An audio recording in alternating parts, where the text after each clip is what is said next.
Charla esta, que no, lo mío es una introducción nada más, y es que conversemos entre todas. Tiene que ver, obviamente, en el mes de la mujer, es una propuesta, esta es una propuesta de Fundación Franca, que es la fundación que he ofrecido en el mes de la mujer, en colaboración con la Secretaría de Turismo y la Dirección de Cultura. Y este nombre, que es un nombre así como recontrapoderoso, sirve para mí es recontrapoderoso, sirve para disparar una discusión en relación a la ampliación de derechos, que es un tema del que obviamente siempre tenemos que hablar, o yo en lo particular hablo todos los días, a veces hasta monotemáticamente, entre empoderamiento y ampliación de derechos. Uno termina siendo hasta monotemático, pero hasta que no logremos lo que hay que lograr, la insistencia, la gotita que agrada la piedra, nos lleva hacia eso.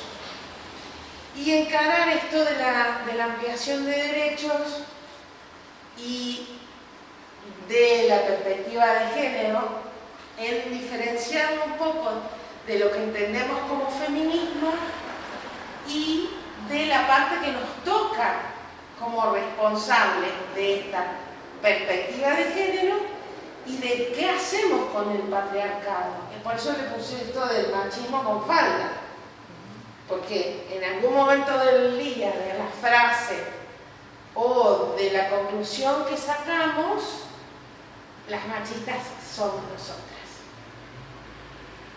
Entonces, esta es la invitación, un ratito a hablar de cosas generales, y la otra ya que conversemos entre todas, que esa es la idea.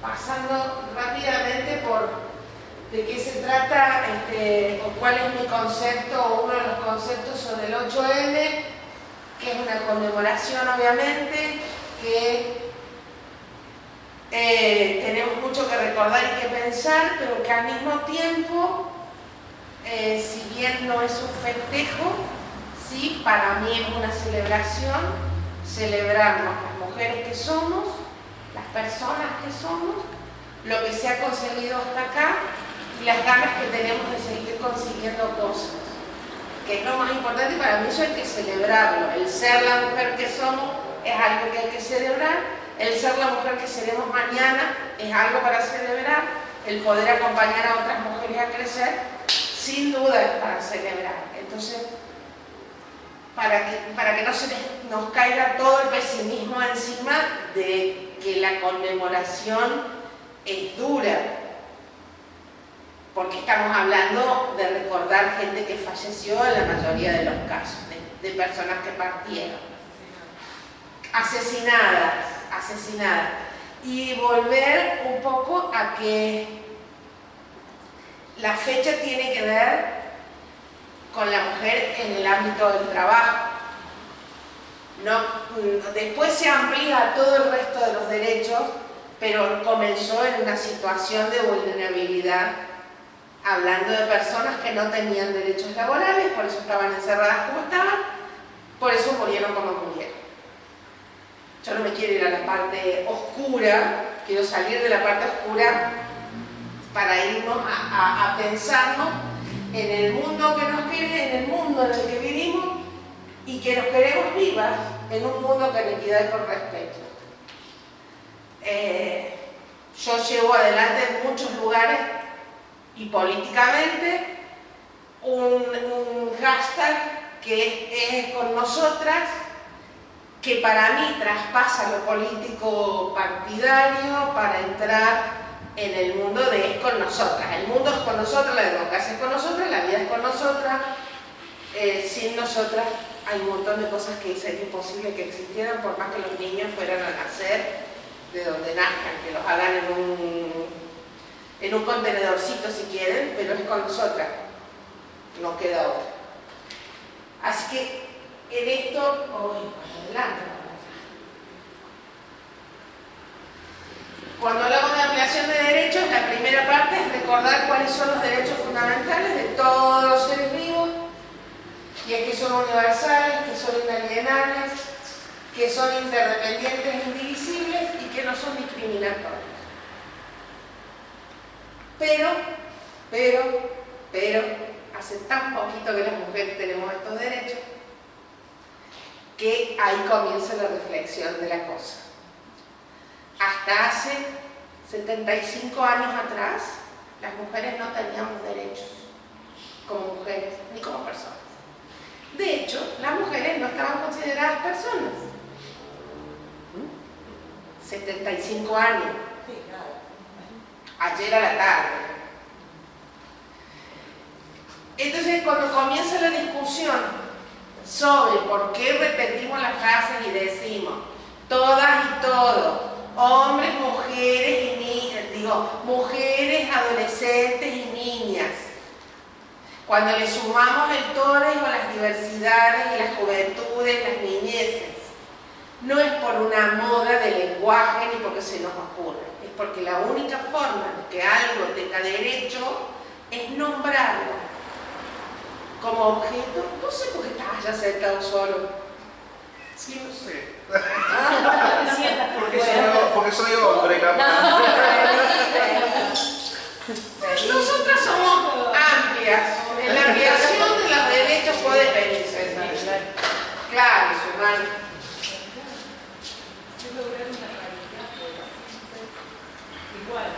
Claro. Ahí. Pero nosotras tenemos tanta cosa por hacer valer, porque hace tan poquito que somos consideradas personas en algunos lugares, no en todos. Solo hay 146 países que firmaron el considerar a la mujer como objeto de derecho. Son muchos más los países que la tienen. Y de esos 146 que lo cumplen realmente son 74. Y que lo aplican como ley son 50. Y así se empezó a bajar, en realidad quedan como uno. Y la Argentina, que tiene legalmente uno de los países que tienen mayor cantidad de leyes, somos súper innovadores en un montón de leyes. O sea, comenzando por varias, pero eso vamos a trabajar después sobre eso. En realidad, en la ejecución real de los derechos, estamos en el puesto 27. Tenemos las leyes, son hermosas, tenemos una constitución hermosa, con un montón de leyes hermosas, que no cumplimos. Entonces la paridad es simbólica, no es real. ¿Ah? Comienza después del vino. Bueno, en la falda no, tenemos un par más aplicadas y las cumplimos. Hasta eso estamos bien en el ranking, si tuviéramos que hacer el ranking. Pero bueno, volviendo a esto, como reconocido como derecho internacional hace 75 años. Que no deben suprimirse salvo determinadas situaciones con la garantía procesales o con garantías procesales hace menos años todavía, muchos menos años que nos corresponden esos derechos, interdependientes o indivisibles, estamos en duda de si todavía se aplican, y no discriminatorias, estamos casi como que de eso tenemos que empezar a hablar, porque la discriminación de porque sos mujer ocurre todos los días, en los medios, en los chistes, en la calle, en el auto, en el supermercado, etcétera, etcétera, etcétera. La idea es trabajar juntas para adelante para lograr más. De ahí viene la convocatoria. Esa frase, los derechos de la mujer también son derechos humanos, fue la frase de la ONU Mujer y la PNU hace 3 años atrás, pero se mantiene como un eslogan importante, y este año, en este marzo, la frase es acercar la tecnología a las mujeres, niñas y adolescentes, porque es uno de los derechos que está más postergado para nosotras a lo largo, no piensen en la Argentina, piensen a lo largo del mundo. Mientras nosotras tenemos un montón de cosas, hay gente que vive en el norte de Argentina, vive en la Pampa de Olain, vive, no, porque no hace falta irse a África, vive en el Brete y en Cruz de Caña, donde es muy lindo ir porque no hay señal, pero los chicos tampoco, las chicas en la pandemia no estudiaron, porque no hay conectividad, por más que los gobernadores digan que hay conectividad en todos lados, sabemos que no es cierto. Esos son los derechos sobre los que, obviamente, en el medio hay algunos derechos que fueron y que siguen siendo y que se aplican en el calendario de la incentivación de los derechos. En marzo es como que aglutina un montón de cosas.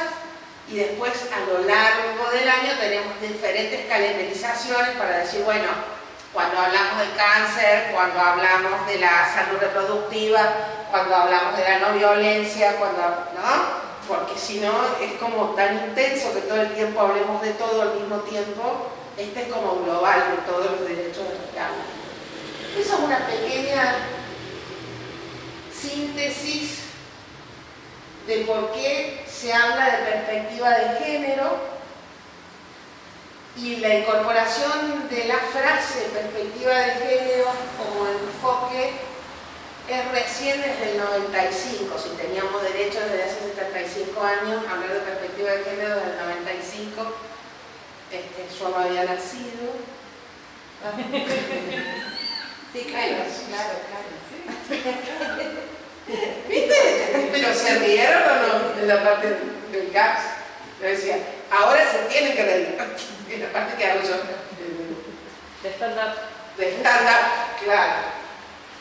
Y en las reuniones internacionales de la ONU y de algunas otras organizaciones de mujeres, cabezas de mujeres de muchos países que se reúnen a diseñar política pública para que todos podamos replicar, alcanzan esta cuestión de establecer que la perspectiva de género no tiene nada que ver con el género.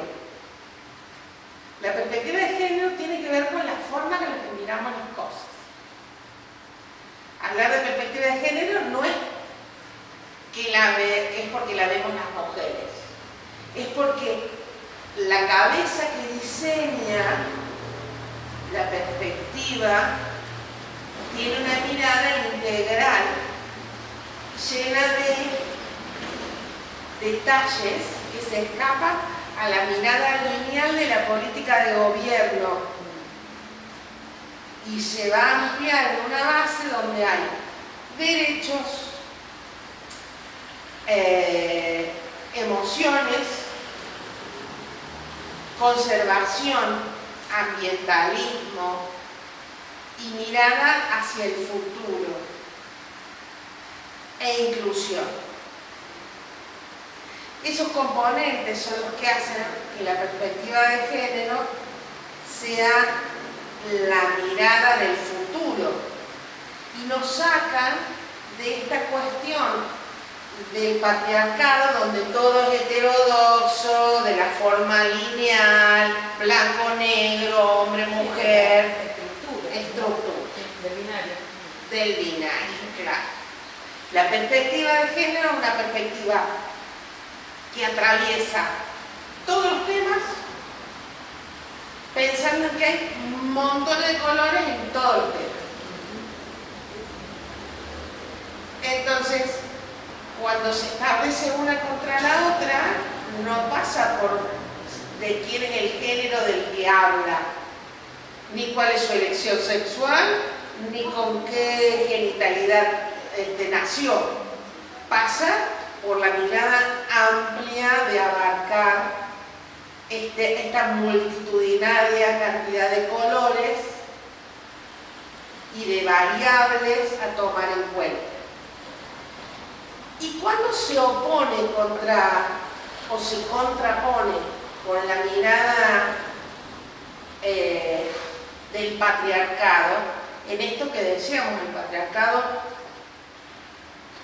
trae una línea estructural donde la cosa se divide entre lo que está bien y lo que está mal, entre lo que es así y lo que no es así.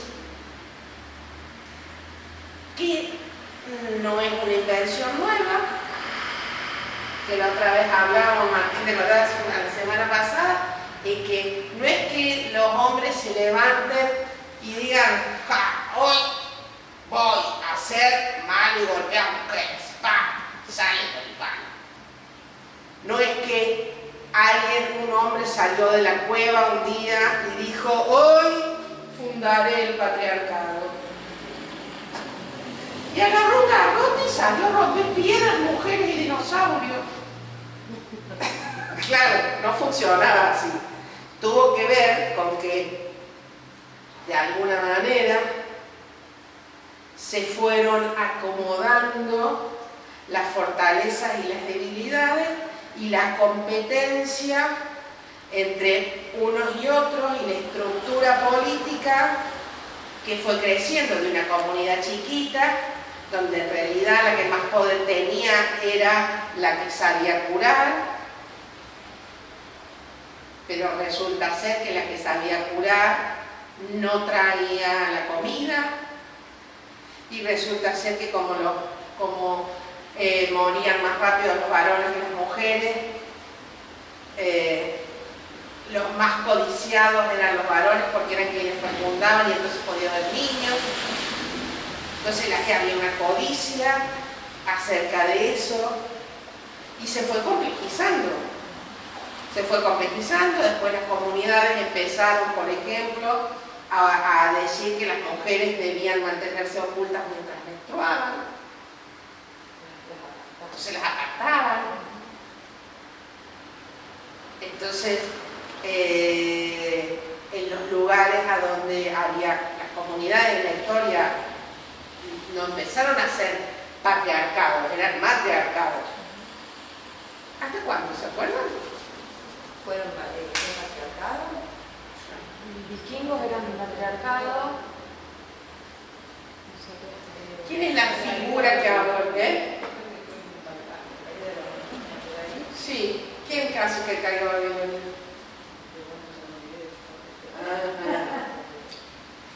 ¿Cuál es la figura que se impone y saca del mapa a las mujeres? Roma. Con el Papa. Sí, después se une el Parlamento, desgraciadamente la política se une a la religión. Sí.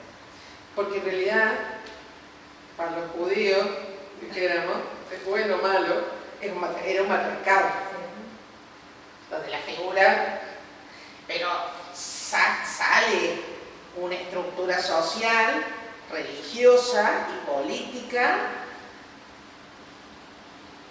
formada por hombres, donde a la fecha las mujeres no tenemos lugar.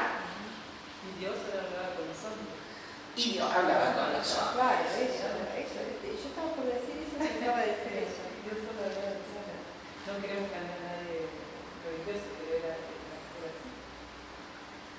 Bueno, porque en realidad la concepción, la impureza,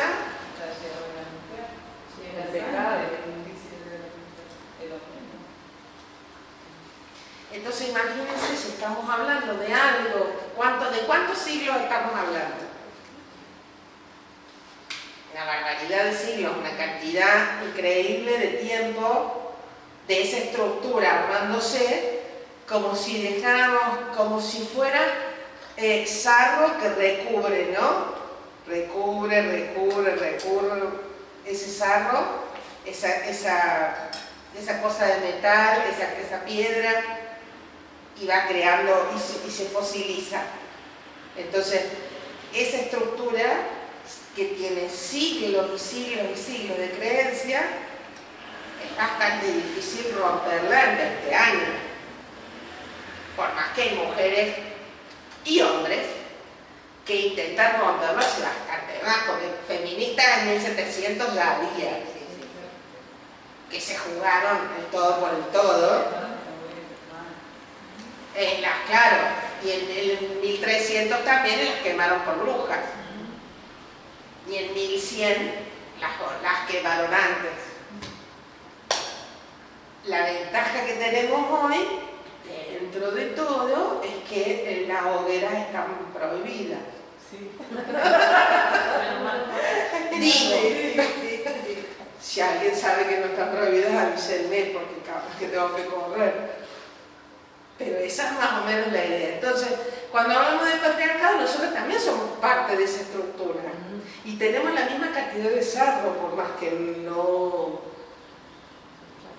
querramos tenerlo, porque de golpe te das vuelta y díganme si no, y decís, mira lo que se puso. Pregunta, ¿no? Que hablan un momento, hacen como un marco histórico en el tema puntual con el Papa, ¿no? El catolicismo. Y me pongo a pensar también el judaísmo, y más que nada el judaísmo ortodoxo, también expone a la mujer en un grado bastante terrible. Más de 6.000 años.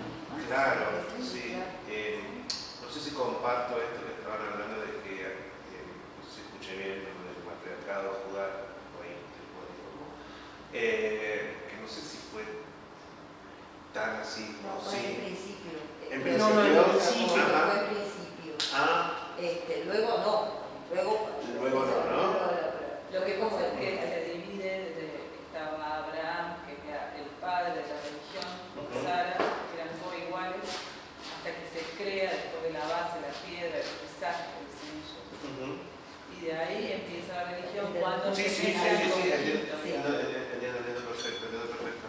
Y ahí en Egipto se mezcla todo, pero ya traen juntamente una contaminación de todas las religiones previas. Sí, pero si vamos, esto es más de 6.000 años, en lo que yo vengo estudiando. Sí, claro, la antigua Grecia también era absolutamente patriarcal. Sí, había muy pocas. Toda la mayoría de Bueno, el otro día en una charla tocamos a Cleopatra. Cleopatra, no, de los famosos espartanos, donde hablábamos y decíamos que en realidad, más allá de que veíamos estas cuestiones de que la guerra lo llevaban los hombres, pero también iban las mujeres. Y las mujeres eran las que tenían el mando, digamos, en un montón de situaciones bélicas también, que eso no lo cuenta mucho tampoco la historia. Claro, no le convenía contar. Claro, pero creo que en la historia más contemporánea eso no se cuenta, no existe.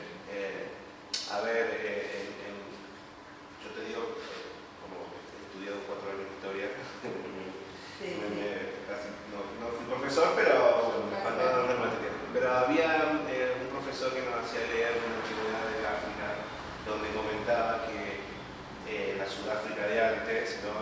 Contemporánea con esto del catolicismo y con la creación del Papa, la toma del poder era de una tribu netamente mujeres. Que cuando luego de llegar los ingleses matan, porque obviamente, ¿no? Con esta posibilidad de decir venimos a fundar una nueva tierra, con esto que voy a decir en nombre de Dios, ¿sí? En nombre del hombre, ¿sí? Las mujeres eran como lo más débil que supuestamente ellos decían.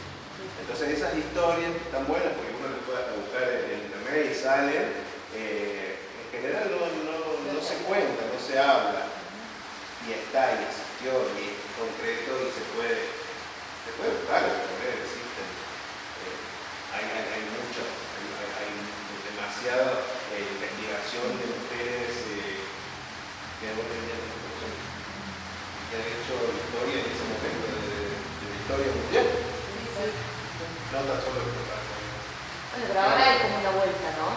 En toda esta cuestión del movimiento feminista, de esta nueva ola y demás, hay como un neohistoricismo de revisar la historia y ver una Juana Zurduy, y ver escritoras que la censura tapó, que tuvieron que publicar con el seudónimo de hombre, o ya mujeres que ya habían pensado cosas que tantos años después aparecieron. Hay como una vuelta ahora a repensar estos temas, ¿no? Como a ordenar la historia desde muchos aspectos, uno de esos de la figura de la mujer. Yo creo que los jóvenes de hoy tienen la posibilidad y el mando de de que realmente las generaciones que vengan sean esas generaciones en las cuales la paridad, digamos, entre el hombre y la mujer sea igual. Creo que ellos, o sea, uno que tiene la edad, digamos, que ha mamado esa construcción del machismo, ¿no? Romper esa estructura y ver todo, construirte de nuevo, es como muy fuerte, ¿viste? Y no tan solo del género de hombre y mujer, sino de la sexualidad, de tener como una mentalidad mucho más abierta, más allá que vos podés convivir dentro de un círculo, o sea, la homosexualidad, la heterosexualidad, o como quieras llamarlo, seguimos teniendo, viste, adentro esta cuestión de la estructura de algo, ¿no? Sí, a veces cuesta muchísimo. Cuesta un montón. Tener este lineamiento de pensamiento, que nosotros tenemos un pensamiento, que uno lo concientiza y lo quiere romper, pero lo venís trayendo, no es tan fácil cambiar. De ahí venía esta cuestión de plantearnos en qué momento, claro, en qué momento bajarlo a uno, bajarlo al territorio, hacerlo carne, que por más abiertas a las cosas que estamos, transitamos todos los días por el caminito de ser machistas con falda. Entonces me he visto salgo con el... A ver, yo hago un planteo siempre, si yo saco del lenguaje la parte bélica, transforma el lenguaje a otra cosa. Pero si el símbolo es un puño, el lenguaje es bélico. Y sigo en la lucha de... Cuando yo me transformo eso en una conversación, ya tengo otra llegada por el otro. Cuando hablo de ampliación de derechos, dejo de establecer la confrontación. Y no digo que no sigo haciendo 1000 acciones tendientes a avanzar. Pero no siempre que estoy avanzando debo estar luchando, porque cuando estoy luchando hay uno que pierde y uno que gana. Cuando estoy conversando y estoy negociando, tengo la posibilidad de ganar. Ganar no significa 50-50, ganar no significa que todos tenemos que salir empatados. Eso no es ganar. Ganar es que no haya ganadores y vencidos. A eso me refiero con el lenguaje bélico. Cuando yo me corro de la lucha de y converso sobre los derechos de, dejo de ir en contra del otro para pedirle al otro que se sube al camino que estamos construyendo. Obviamente está instaurado todo desde a ver, y aquí estamos luchando por vivir. Hemos nacido para sufrir, etcétera, etcétera. Piensen en cuántas frases Neurolingüística pura. tienen asumidas que tienen que ver con el esfuerzo de estar vivo. Parirás con dolor. Terrible. Entonces uno está como en un sufrimiento constante, de una lucha constante que viene con este sistema opresivo y patriarcal. Porque si no sufrimos está mal. Si yo digo, mira, no estoy luchando, estoy fluyendo. ¿Qué? ¿Cómo? ¿Que son un río? Me corro, no quiero caer como... Acá estoy en la lucha diaria. Y yo me imagino que voy por la calle así. Bajando la tierra maestra. No, ¿quién decía? Creo que fue este filósofo, a mí me gusta particularmente, puede ser, pero este moderno, que tiene este apellido tan difícil. Darío Zeta. Él decía que la única revolución revolución genuina y pacifista era la nuestra, que venimos años y años pidiendo para conseguir los derechos y que qué sé yo, y siempre tranquila y que, bueno, él dice que, mirá, dice los años que vienen pasando, estos siglos que vienen pasando y que, bueno, que es la única revolución que él puede decir, es genuina y pacifista. Y yo coincidí con eso que él estaba diciendo, yo digo, sí, mierda, ¿cuánto hace que venimos por nuestros derechos que a uno le parecen tan lógicos, qué sé yo, y que sin embargo tanto nos cuesta? Y tanto cuesta que hasta en la misma... Que se entienda, ¿no? Claro, el concepto. Ahí voy yo cuando digo, además de eso, debiéramos intentar cambiar la simbología. Porque si yo te digo, vengo a conversar con vos, pero estoy así, tú decís, pero ¿de qué me estás charlando? Claro, yo llego y pongo, acá vamos a negociar, y pongo la pistola sobre la mesa. Voy a decir, pero me estás jodido, ¿qué vamos a negociar? Si lo corro el dedo, el que levante la pistola y me meta un tiro.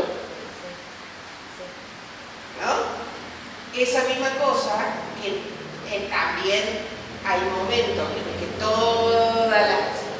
todos los movimientos toman un punto de efervescencia. Sí, claro, sí. Y creo que en este tiempo es tiempo de caos y hay que permitir a veces el caos. A veces suena feo, la revolución.